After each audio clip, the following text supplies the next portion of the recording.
Civilians के military trial से मुतल्लिक intra court अपीलों पर समाअत सुप्रीम कोर्ट की आईनी बेंच में जारी है। लाहौर बार के वकील हामिद खान दलाइल दे रहे हैं।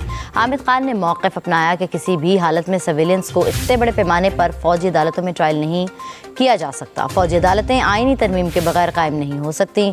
फ़ौजी अदालतों के हवाले से आईनी तरमीम पर भी असूल तयशुदा हैं। आईनी तरमीम मखसूस मुद्दत के लिए हो सकती है।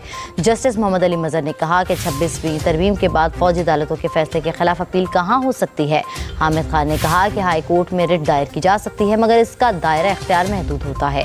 फ़ौज एग्जीक्यूटिव का हिस्सा है, अदालत इख्तियारात इस्तेमाल नहीं कर सकती। कहा आर्मी एक्ट को एक जानिब रखें तो आइन में फ़ौजी अदालतों की गुंजाइश नहीं। 1973 के आइन से पहले के आइन में गुंजाइश थी। अमरीकी नई सफरी पाबंदियों का ऐलान रवां हफ्ते मुतवक्किल है। ज़राए का कहना है कि काबुल हमले में मरकजी मुल्ज़िम की अमरीका हवालगी के बाद पेंटागन और पाकिस्तान एस्टैब्लिशमेंट के माबैन ताल्लुकात बेहतर हुए हैं, जिसके बाद कभी इम्कान है अमरीकी हुकूमत पाकिस्तान पर सफरी पाबंदियाँ आयद नहीं करेगा। अपने नुमाइंदे फरहान अली से तफसीलात हासिल करेंगे। फरहान बताइएगा।